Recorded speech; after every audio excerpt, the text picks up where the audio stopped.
Hey, what's going on, Agents for Life? I'm glad you're here. This is podcast 224, and I'm going to go into setting the table. You don't know what that is. It has nothing to do with your dining experience or any kind of a fancy restaurant, but I'm going to explain. I'm going to unpack it all here in a minute. But first, a quick leadership. This is the mic drop thought, and this is by John Maxwell. I love this thought. It's the difference between a pessimist, an optimist, and a leader. And he says the pessimist complains about the wind. The optimist expects it to change. And the leader adjusts the sails. So I love that because it's all about taking action. You know, if you're on a boat and you've got wind going, you got three options. You can either complain about it, which does absolutely nothing, right? The wind's still going to come, it's still going to blow you off course. Or you can hope that it changes. Maybe you'll be right, but what are the odds, right? Just sitting there and hope. Hopium is a drug and it's addicting and it doesn't do you any good. And so the third option is adjust your sail, stand up, take action, do something, and work with what you've got. And how does that apply? In every way possible. Such a great thought, right? Our circumstances are given to us a lot of times. They're outside of our control a lot of times, and we have to work with them. So adjust your sail and keep going. Don't complain, don't hope, but stand up and take action. So love that thought. Thank you, John Maxwell. He's one of my favorite leaders. I've read a lot of his books and just wanted to share that with you. I hope, somebody needs to hear that and put some of those principles into play. All right, let's talk about setting the appointment. This is a topic that I realize I've overlooked. I think I've touched on it maybe once or twice, but I wanted to dedicate a whole podcast to this because it's very, very important at the beginning of every presentation, whether it's an ethos, a mortgage protection, IVR, a direct mail, even final expense. Okay. I'm going to give you kind of a generic one. You can feel free to adapt it depending on the audience you're talking to. But first, let me talk about what setting the table is. Okay. Setting the table is kind of an intro that you give before you start your appointment. And what this intro does is it sets the expectation for them to know what's about to happen. And in this intro, in this setting the table, this little mini speech that you give, you're basically killing some of the doubts that they'll have, overcoming some objections that they're likely to have, and planting the seed that we're going to be doing an application. So by the time you get there, you have fewer objections, fewer doubts, more trust, more confidence, and more yes to move forward because the expectation is already out there that the next step is an application. So if you want to get more applications at the end of your appointments, buckle in and listen up because this will really be a game changer if you embrace this really well. So I've got 5 steps on setting the table. I'm going to go through these very briefly. And you'll just get this down as you go, okay? Just start practicing these. I don't have a memorized script for you today. Just be yourself and touch on these 5 things in however it is that you serve up your messaging best in the way that you say things, because that's what's going to be authentic to you. So number 1, introduce and verify your information, your credentials. Number 2, you're going to walk them through the lead and verify the information on the lead. Okay, this is just getting started. Number 3 is you're going to talk them through the process. And 4 is you're going to mention that there's an application. Number 5 is validate and commit. Okay, let's break those down. So step number 1, introduce and verify the information and your credentials, So I'm starting out. I'm going to send them an email and I'm going to ask them to open it up. In the email, it has just a very brief introduction about me, and it has a picture of my license and a picture of my business card. My license is my state insurance license. Okay. Along with any links you can put in, if there's a link that you can put to the state insurance website that shows that you're a licensed agent, anything to validate your credentials. Okay. You want to be a trustworthy source. You want to make sure they feel comfortable doing business with you, especially if you're a virtual agent. So this is the validation. Okay. This helps eliminate any trust issues. They can see that you're a licensed agent. You look professional. Okay. You have a nice looking business card. maybe a nice photo. Okay. That's some of the prep work that you'll need to do, but you share that with them, have them open it up. Okay. Let them start the appointment seeing that you're a licensed agent that they're talking to. Step number 2, you're going to walk through the lead and verify information. Now, this is kind of just recapping or taking a step back. It looks like you have, and you did this on the call when you were dialing, looks like you have a mortgage of $350,000. You live at such and such location. You verify address, anything that you can on the lead. And I also like to say a lot of folks, when they're looking into this, whether it's ethos or whether it's the lead for mortgage protection, they're trying to XYZ. Is that you? So I'm trying to get them to say, yes, I'm, that's kind of why I was looking into it. Really not to really dive into their why yet, but again, for validation and for verification. Okay. We're trying to start our relationship on the same page. So I got your information. Looks like you were looking into some mortgage protection, probably to protect your home and your family. So we're going to go through all that. Let me just verify you've got a loan, you've got, age, the address, blah, blah, blah. Okay. So that's step 2 is you want to walk through the lead form and verify what you can, whatever information they submitted. All right. Step number 3. Here's where it gets fun. Okay. Talk through the process. So here's how this goes.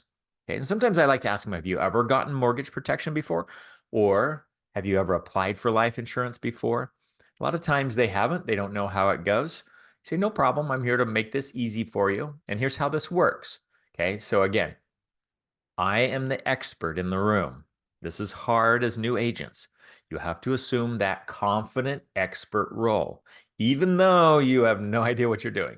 Okay. So you are the one with the license. You are the one that's educated, the one that went to passed your tests. So take comfort in at least they haven't done that, but you have. So you may not have written 1,000 policies, but at least you've studied up and gotten your license, and you're the one that's prepared to help them. So you're the expert in the room. And so you're going to tell them how this goes. Okay. So here's how this goes. I'm going to ask you. So first of all, I go my job, your job. This is where I get into my job versus your job, which is a really nice little segue. So my job is I'm a field underwriter. So I'm here to ask you some medical questions. We're first going to find out how much of a need there is. And I'll shop this around for you because I am a broker. So I work with about 20 insurance carriers. So you don't have to do any of that. And I'm going to look for the best rates and the best coverage that's available for you. Kind of make this process easy. Okay. If we find one that looks promising, I'll let you know.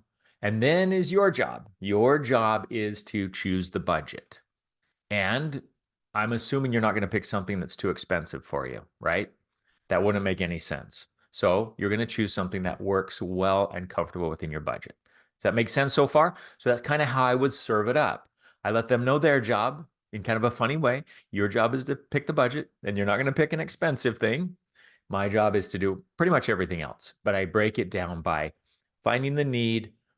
That's the financial hurdle, medical. So looking around and shopping and doing the underwriting, that's the medical hurdle. So you got a financial hurdle, medical hurdle. Then I'm going to find their best pricing. Okay. And if you're brand new and you need a mentor, you can also let them know. We may also call in my senior manager if he's available, just to make sure that we're picking the best rates for you. Sometimes he can pick some things that I don't know about, or sometimes he'll catch some better options for you. So it's just a second set of eyes to make sure we're giving you the best that we can. So you can even plant the seed there that we might be calling in or referring to your senior underwriter. Never call me your manager, because car dealerships do that. Call me your senior underwriter. Okay, so that's step 3. Got it so far? Not too hard, right? We're just kind of slowly walking them through. We're just holding their hand and guiding them through this process.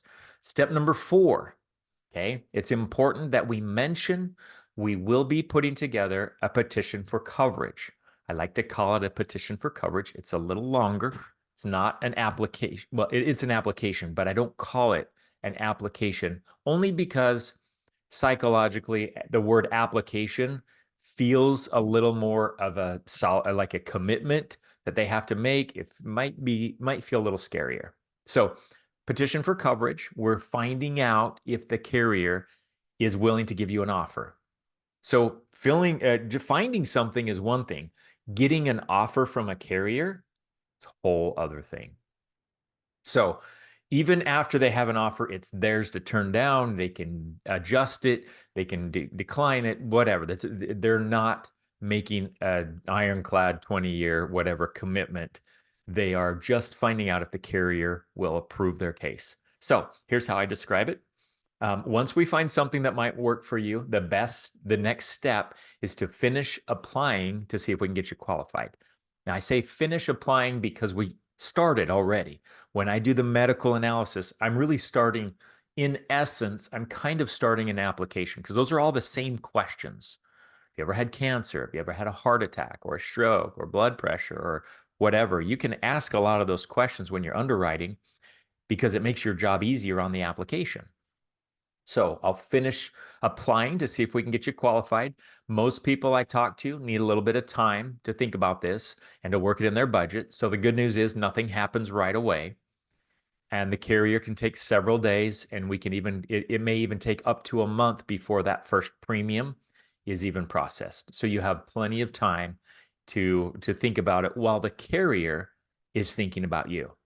So I like to plant that seed. Now, why do I say that? Because most people will want to think about it, right?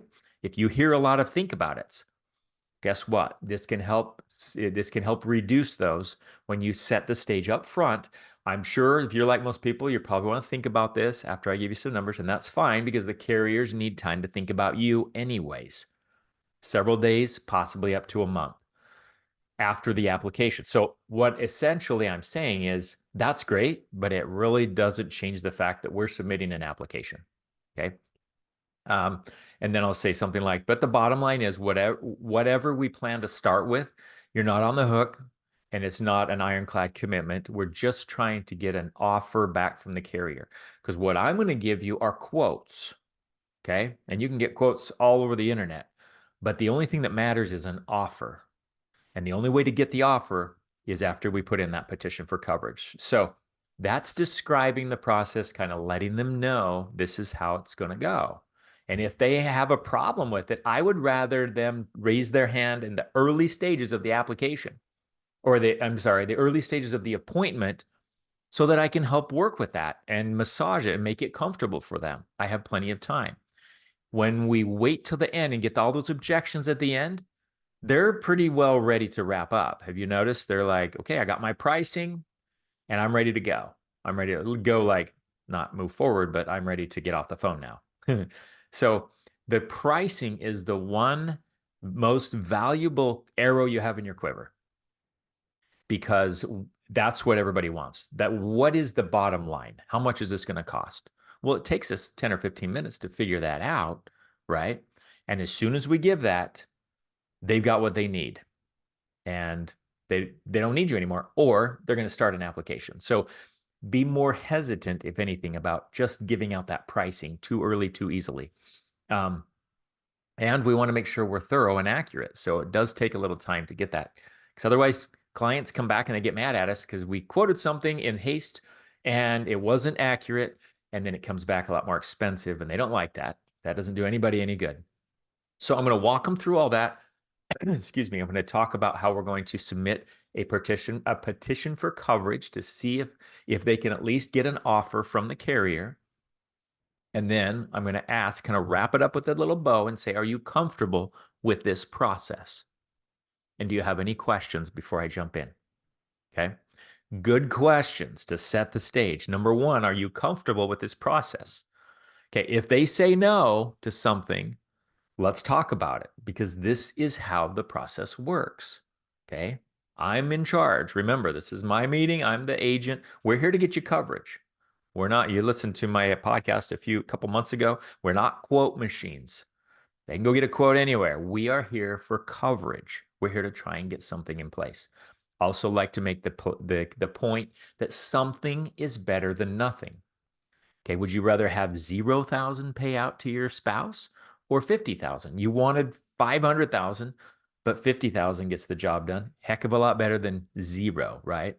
So you can make all these points as they feel comfortable and feel natural, but when you wrap it up, end with that. Are you comfortable with this process? When they say yes, and they almost always do, when they say yes, essentially they're saying yes to everything you just talked about, including what? The application, right? Or petition for coverage. Okay. So we're just easing them along nice and slow, making them feel comfortable. So when we go to that point in the presentation, they're kind of halfway expecting it already because we've talked about it up front. Okay. And then, and there's a golden question you can ask. And I love this one. This is another one you can ask. Now, as long as we find something that's suitable for you, that looks good on my side of things from an underwriting perspective, and it looks good on your side from a budget perspective, I'm assuming we want to at least go ahead and see if we can get you approved. Is that right? So something along those lines. That's also a good way to get a pre-commitment from the client. I'm assuming you'd want to at least find out if you're approved, if there's an offer from the carrier. Is that right? And usually they'll say yes, or if there's an objection, that's when they'll bring it up. So we're not here to waste people's time. And if they're only looking for a quote and they're willing to admit, I'm not getting anything till September of 2020, whatever, like, oh, I'm just looking at quotes today. Well, I give you permission to end the appointment right then. If you're bold enough, in a kind way, it doesn't make sense to proceed. And here's why. And this is why I'll explain it to clients. The only thing that matters is your health at the time of application. So if you're ready, if you want quotes, let me send you a link. I'll send them my Ethos link. You can get quotes all day long. Okay. But when you're ready for coverage, that's when you need to talk to me, because I'm the one here to get you coverage, not just give you quotes. Because when you pass away, your spouse can't cash in on a quote. She can cash in on coverage. So are you looking for quotes or are you looking for coverage? Quotes don't pay out. Coverage does. Okay. So I want to be clear. If they're really resistant about, no, I'm not going to do anything today, we always say, okay, well, let's talk when you are ready. What is your timeline? Do you need a couple of weeks? Because I'm not here to waste anybody's time. And I like to say that out of respect to them. We can go through this whole process. And if you're not ready, then we just spent a half an hour wasting your time just to get you quotes that really don't mean anything. Because in September, when you're ready, everything could change. Your quotes could change, the rates could go up, your health could change. There's a lot of moving parts. So the only thing that matters is your health at the time of application, not at the time of quote. Okay.